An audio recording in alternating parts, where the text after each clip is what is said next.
sari bakunzi ba Tarisiso kumisa nk'ibisanzwe ku majwi ku mashusho ko mubona turafise umuntu raho sino muvuga arakuze arashobora kwivuga ariko uko biri kose muramumenyereye ku TV kumbure noza kubana na twebwe uraza gusobanukirwa niki ashaka kutuyagira uyu munsi twatangura twibwira abakunzi ba Tarisiso kumisa ndabahaye nyiyoshe mwaramutse bakunze ba Tarisiso Ministry TV bivanye naho muherereye mu kumaradukurikirana ku mazina ni Chemin Trinité Bwitonzi abakunda ine television twamba twaganiriye kenshi n'uburenda garutse ubundi ariko c'est pas ibyo ngiramubwiye ko navyo nzi abaza kubana natwe peut-être muraza kubyumva mu dukurikirana ikiganiro gihere merci ku mazina ngo ni Chemin Shimene ni muntu ki kuba takuzi Shimene ni muntu ki mu buzima busanzwe Shimene asanzwe akora iki Shimene ni genre akora utwiwe mu bisanzwe Shimene akora utwiwe hama akora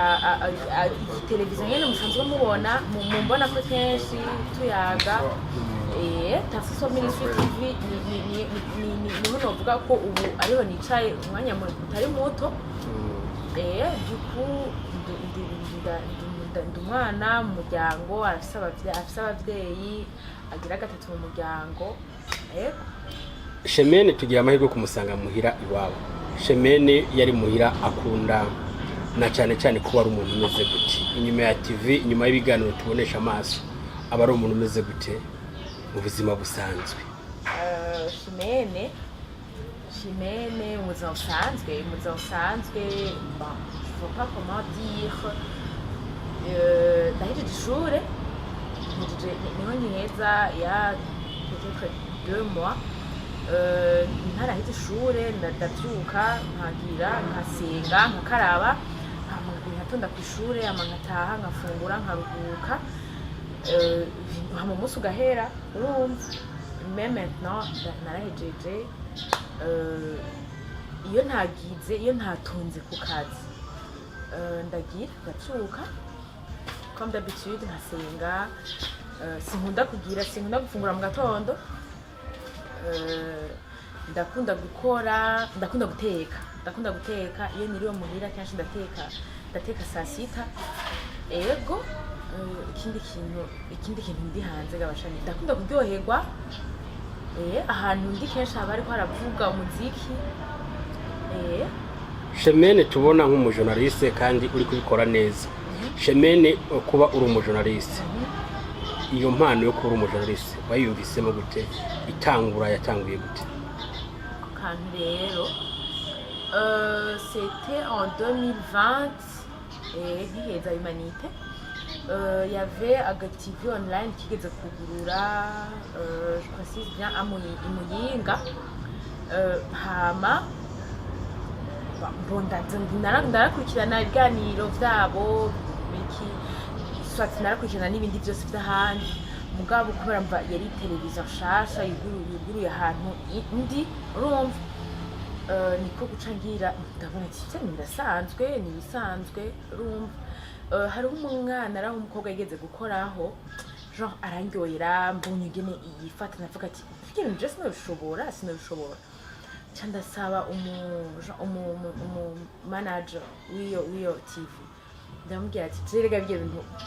gukora nje nabishobora urumva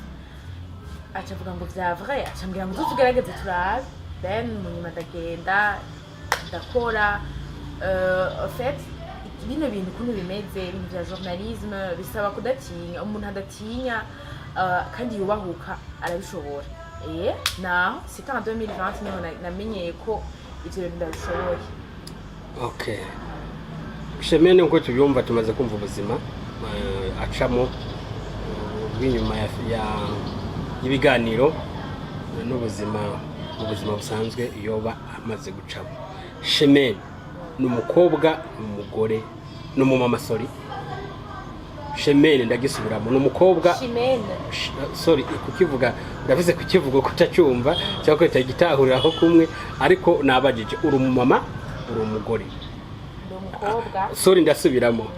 uri umumama cyangwa uri umukobwa uri umukobwa Shemene ndashaka kukubaza itandukano riri hagati y'umukobwa w'iki gihe n'umumama w'iki gihe icyo nisungaho ni iki ndabanza ngukopeze gatoya ndashobora gusubira inyuma nkubaze Shemene ni isugi vie prive impamvu nashaka kukubaza rero nari nkubajije icyo kintu nashaka umbwire itandukano riri hagati y'umukobwa n'umumama w'iki gihe wumva akantu nshize ko w'iki gihe umukobwa wari umuntu atarubaka umumama nawe wari umuntu yubatse cyangwa umukobwa yabyaye duko umumama ni umuntu afise umwana umukobwa nawe nta mwana bararonka Shemene impamvu ngubashe ikibazo mu kibano hari amajambo avuga ngo ndi isugi iwacu bararoga ndi isugi ubona ndi mubi icyo kintu kikarimo nkubaza iki kintu kubera iki hambere hatwarashingije umukobwa dushingiza umukobwa muri diaspora ariko amajambo yagarutse agaruka inyuma yo kumushingira n'amajambo atarangyoheye cyane wayi kubera iki mwaka kanya mw'iyi minsi hagarutse amajambo kumva ko nta mukobwa twamuhaye ahubwo twamuhaye umugore uri kumva nca mbihuza rero n'ikintu cyo kumva ngo nta mukobwa ukiba abantu bose n'abagore ayo majambo yagumaza agaruka arabaje umusore rose umuntu ukunda kuyaga nzomubaza ibintu biva kuki rero aho icyo kibazo kiraza kumera nk'ikingora ntikikugora kubera wavuze uri umukobwa kandi n'aba bantu baza kuresha baza kuporopoza baporopoza abakobwa aho dans ce cas muri iyo sens tuza kuba tugize umukobwa tuza kuba tumugize umuntu akiri vierge urumva alors que aho virginité y'umuntu itakarira urumva nta numwe abahazi siko jewe duhuye mu barabara nshobora kumenya ati byaracari vierge cyangwa akiri vierge siko ariko umuhungu agushikanye mu rugo biramenyekana mu muryango bikashika icyo kintu uracyumva neza ukumva ubu bari igifisi aho ni question sinzi ko no yitwa question y'ubuntu canke y'urukundo sinzi kuko hariho urazi ko hariho n'abahungu bashobora gutwara umuntu yigeze kuba imaraya mbwa bakubaka bien bakabana bakabyara akabazo kagaruke gatoya Shemene ntabwo uri mukuru nturi na mutoyi cyane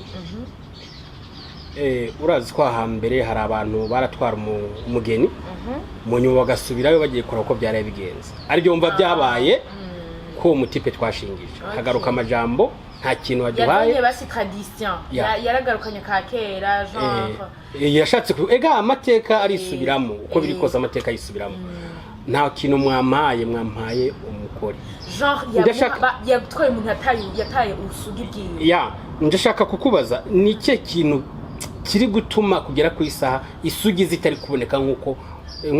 reka tukivuga uko abakobwa batikihangana nkuko mbere byari bimeze ubu gacu usanga ni ikibazo umuntu wese kumva yagiye ku mugabo yagiye afise inda yagiye atari isugi biva kuki premièrement tugaruke muri tradition kera umukobwa yabafise mu mutima ati hamwe no perda ubuntu hamwe no kibanga sije no anihemukiye gusa no ampemukiye umuryango umva urazi kubona umuvyeyi wawe asubiye inyuma maramaye niki abakobwa ba kera barifata kubera iyo migenzo yari ihari alors que aujourd'hui de nos jours bagutwikurura dimanche mwijoro hari n'igihe ugize mariage wifitiye nk'abana babiri canke batatu bakagutwikurura bya urumva nibisigura ko canke ivyo bintu umva nta ntuze bigifise nta buremere bigifise nico gituma hari difference ya kera n'ubu urumva umukobwa vyari iwabo nta gihano aronka urumva n'umuntu nk'abandi haraje ama droit de l'homme uburenganzira dufise ni bwinshi umukobwa atakiri isugi ngo yagiye ku mugabo ngo baje gutwikura ivyo nta nivyo bavuga ko nta nivyo bamenya nta nivyo baba bashaka kumenya urumva nico gituma rero hategezwa ko difference ndende cyane hagati y'umukobwa wakira n'umukobwa wuwo. Shemene ni umukobwa yatubwiye ko ari umukobwa arosa amahirwe mu diaspora n'abarashaka isugi ayo mahirwe urumva uri tayari ko yatakaza cyangwa wayatora why ico kibazo timo nukuvuga imagine ko je ndi umuntu baba bamwe bitaba komisioneri bantumye umukobwa kandi bantumye umukobwa w'isugi ayo mashanse umva gute kuri wowe? No comment. Ego. No comment. Sibona ico no kwishura vraiment. Bo okay. Ikindi kintu nshaka kukubaza urasenga? Usengera muri idini? Ndi Katolike. Gocha twumva Roma. Papa. Why Roma? Siwe mushefu. Umuntu uhagarariye Kiliziya Katolika ni papa. Okay. Wisanze turazi ko twese hazubaho umuhero. Ino si izogera ko ihere. Wisanze uri umuntu Imana yagiriye ubuntu wisanze mu ijuru. Nike kintu ca mbere umva bazimana kimwe canke bibiri. No yibaza. Uyibaza muri kumwe. Kwaka kanya wiyumvira uri kwinosi wisanze mu ijuru hari ibintu bakunda kubona umenga bikagucanga. Ikintu woyibazana cyane. Ikintu ca mbere kunda kusiga mu bwenge ndiye ndiko ndashimvira urupfu kweri urupfu ariko nibaza ati kweke ta muntu yagiye agarutse tugira ingene bimeze umva iyo tugira byose tubigira mu kwizera umva nta byose tubigira mu kwizera nico kintu ca mbere numva no bazimana kwiki yatumye urupfu rubaho rukamera nk'uko rumeze genre kwa nico kintu gihari mu bintu Imana yashizeho kinsiga mu bwenge. Shemene arujuje imyaka urafite fiance uruje imyaka yo gukunda ariko ndakubaza ye duhuye rero numva maramaye nibuka ibyo namubwiye akaba ataramviremo nifuza numva ndababaye yeah. Okay nsigaje ki byari bibiri nimba hari icyo ushigaje ukivuga nta kibazo umbaza nubuhe bwoba ufise mu ubuzima ubwoba ubwoba mfise bwa mbere n'ubwoba bwuko nzopfa yashitse ko ntiyumvira ko nzopfa umwanya n'umwanya nzoba naravuye ku isi ntagihamagagwa muri amazina bampamagara cha numva ngize ubwoba nkumva uwo binkurira hagakuraho urupfu numva kumenga byombera fresh hama ikindi cya gatatu cya kane nta kindi ufise dukonfirme nk'ubu c'est pas si ufise abana canke uko genre de suppose basi kata mwana ufise ntabyo nzi ko umufisha sico kibazo cyane nk'ubu Imana yakubwira ati ushaka kuguha umwana mugabo azomere nka wewe muri byose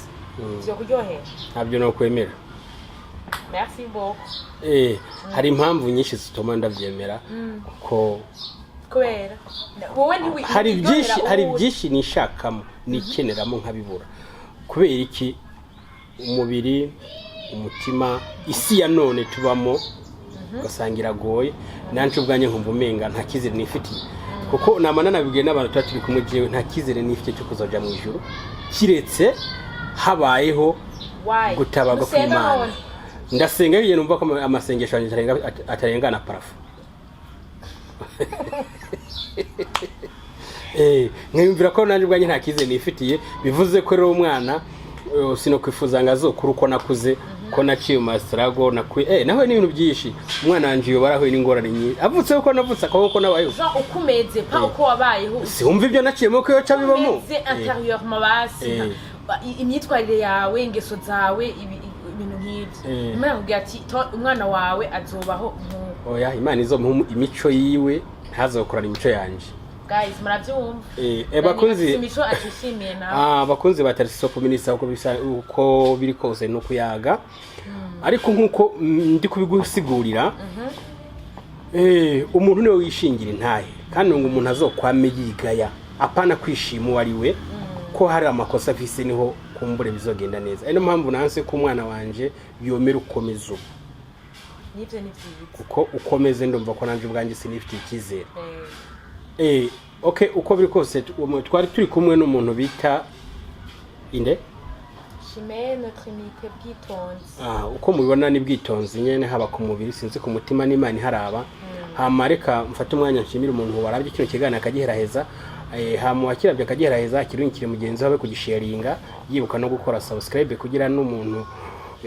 ejo ni twongera tukagarukana ikindi kiganiro azokironka ndabakunda nk'ibisanzwe no wundi ntasubirizwa ntahinduka gusa urumva no munyabyaha nuko barigwa Shalo